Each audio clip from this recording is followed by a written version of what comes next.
വ്യായാമത്തിന്റെ ഗുണങ്ങളെക്കുറിച്ച് പറയുമ്പോൾ സ്ട്രെങ്ത്തും എൻഡ്യൂറൻസും കൂട്ടുന്നതിനെയും മൊത്തത്തിലുള്ള ആരോഗ്യത്തെയും കുറിച്ചായിരിക്കും ഭൂരിഭാഗം ആളുകളും പ്രഥമ പരിഗണന നൽകുക. എന്നാൽ നമ്മുടെ ചർമ്മത്തിന്റെ ആരോഗ്യത്തെയും ഈ പട്ടികയിൽ ചേർക്കാം. രക്തയോട്ടം വർദ്ധിപ്പിക്കുക, ഓക്സിജനും പോഷകങ്ങളും എത്തിക്കുക, വിയർപ്പിലൂടെ വിഷാംശങ്ങളെ പുറന്തള്ളുക, ചർമ്മത്തിന്റെ ഇലാസ്തികത മെച്ചപ്പെടുത്തുക എന്നിങ്ങനെ വ്യായാമം ചർമ്മത്തിന്റെ ആരോഗ്യത്തെ പലതരത്തിൽ സഹായിക്കുന്നുണ്ട്.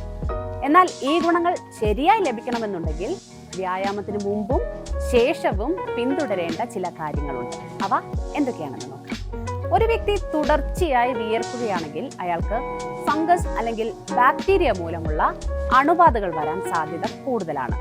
ജിമ്മുകൾ പോലുള്ള പൊതുസ്ഥലങ്ങളിൽ ഈ അണുബാധകൾ പെട്ടെന്ന് സംഭവിച്ചേക്കും. അതിനാൽ സുരക്ഷിതമായ ചർമ്മ സംരക്ഷണ രീതികളെക്കുറിച്ച് അറിഞ്ഞിരിക്കുകയും അവ പിന്തുടരുകയും ചെയ്യേണ്ടത് പ്രധാനമാണ്. ഔട്ട്ഡോർ വ്യായാമങ്ങൾ ചെയ്യുമ്പോൾ ശ്രദ്ധിക്കേണ്ട കാര്യങ്ങൾ എന്തൊക്കെയാണെന്ന് നോക്കാം. ഓട്ടം അല്ലെങ്കിൽ സൈക്ലിംഗ് പോലുള്ള ഔട്ട്ഡോർ പ്രവർത്തനങ്ങളിൽ ഏർപ്പെടുമ്പോൾ സൺസ്ക്രീൻ ഉപയോഗിക്കാൻ മറക്കരുത്.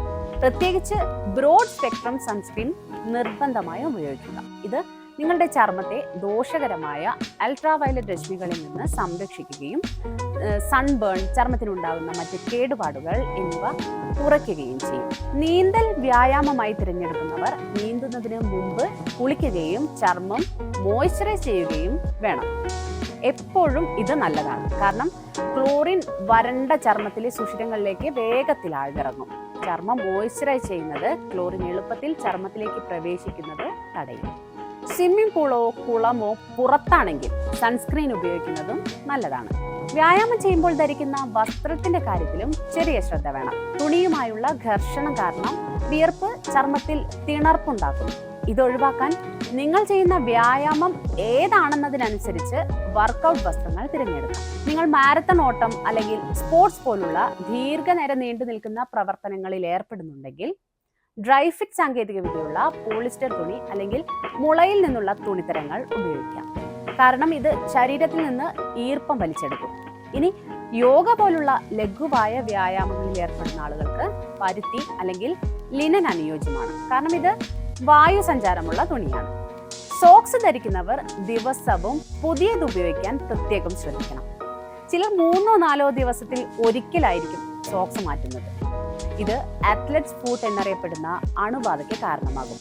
കായിക താരങ്ങളിൽ സാധാരണയായി കാണപ്പെടുന്നത് കൊണ്ടാണ് ഈ പേര് ലഭിച്ചത്. വിരലുകൾക്കിടയിലുള്ള ചൊറിച്ചിൽ, ചുവപ്പ്, തൊലി പൊളിഞ്ഞു പോകൽ എന്നിവ ഈ ഫംഗസ് അണുബാധയുടെ ലക്ഷണമാണ്. ഇനി വ്യായാമത്തിന് ശേഷമുള്ള ചർമ്മ സംരക്ഷണത്തെ കുറിച്ച് നോക്കിയാലോ. വിയർപ്പിൽ നനഞ്ഞ വസ്ത്രങ്ങൾ വ്യായാമത്തിന് ശേഷം എത്രയും പെട്ടെന്ന് മാറുക. അല്ല എന്നുണ്ടെങ്കിൽ വിയർപ്പും ബാക്ടീരിയയും ചർമ്മത്തിൽ തങ്ങി നിൽക്കാൻ ഇത് ഇടയാക്കും.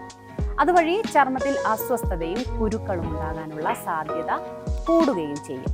ഒരു വർക്കൗട്ട് സെഷന് ശേഷം ചർമ്മത്തിൽ ധാരാളം രോഗാണുക്കൾ ഉണ്ടാകാം. അത് നിങ്ങളുടെ സ്വന്തം ചർമ്മത്തിൽ നിന്നോ വ്യായാമം ചെയ്ത സ്ഥലങ്ങളിൽ നിന്നോ ലഭിച്ചതോ ആകാം. അതുകൊണ്ട് വ്യായാമത്തിന് ശേഷം സോപ്പ് ഉപയോഗിച്ച് കുളിക്കുകയും തുടർന്ന് ചർമ്മം മോയ്സ്ചറൈസ് ചെയ്യേണ്ടതും അത്യാവശ്യമാണ്.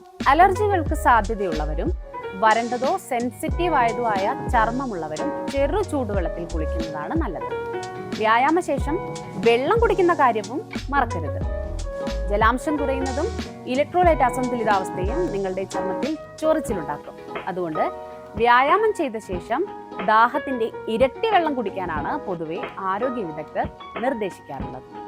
ഹെൽത്ത് ആൻഡ് വെൽനസ് വിഷയങ്ങളിൽ നിങ്ങൾ അറിയാൻ ആഗ്രഹിക്കുന്ന വിവരങ്ങൾക്കും വിശദാംശങ്ങൾക്കുമായി ഹാപ്പിയസ്റ്റ് ഹെൽത്ത് വെബ്സൈറ്റ് സന്ദർശിക്കുക.